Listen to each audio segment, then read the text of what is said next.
Welcome to the Writer at Work podcast. I'm your host, Kit Boyer. Not with me today is your other host, Miss Catherine M.H. I'm taking over the podcast this month because it is Poetry Month and that's my thing. Today we're going to be talking about the poem Married Love by Kuan Tao Sheng, as translated by Kenneth Rexroth and Ling Chung. The reason that we're talking about this poem is because it's beautiful. We're also going to go into ekphrasis, and at the end of this episode, I'm going to read a poem that I wrote, having been inspired by this poem. So let's start off. Married Love by Kuan Tao Sheng. You and I have so much love that it burns like a fire, in which we bake a lump of clay, molded into a figure of you and a figure of me. Then we take both of them and break them into pieces and mix the pieces with water and mold again a figure of you and a figure of me. I am in your clay. You are in my clay. In life, we share a single quilt. In death, we will share one bed. So this is just a beautiful love poem. It was written by Kuan Tao Sheng, who was a famous painter and poet from 13th century China. She wrote this poem to her husband when he was thinking of adding a second wife or mistress to the household. She didn't tell him no, she simply wrote this poem for him. It was common practice at the time to have mistresses, multiple wives, and concubines, and he was probably getting pressure from his peers and his patrons at court to take more women on.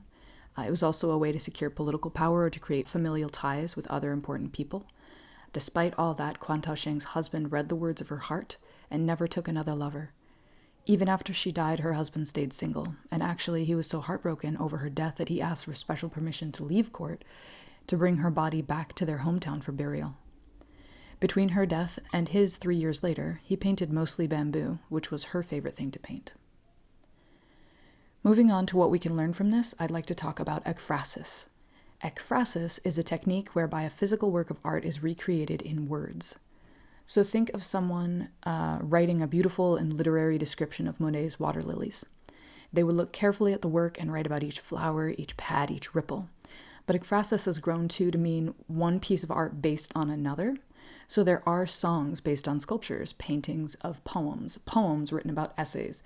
It's a popular subject for poetry, actually, especially back in the day, although it is coming back around. This poem was written for Kuan Tao Sheng herself and for her husband, and because of their love story, I was inspired to write about my own lover.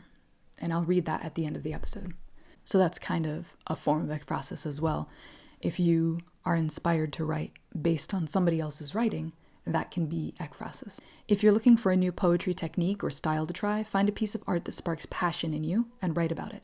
What does it make you feel, think, remember? What does it look like or sound like in the floweriest language? What does it make you want to do? What is the story behind the piece? Can you retell the myth of that piece of art?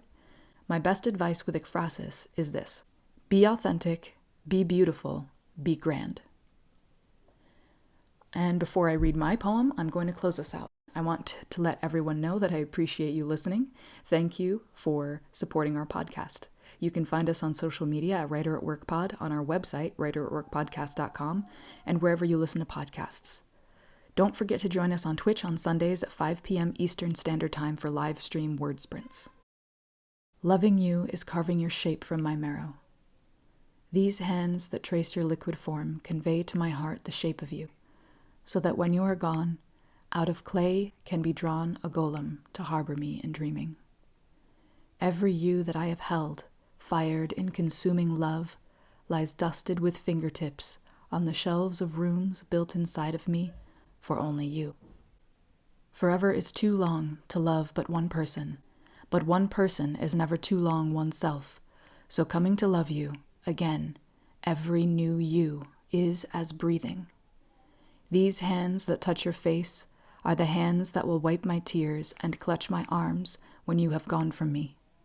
They will reach for you in sleep, and in dreaming they will run along the shelves and recall every moment of loving you.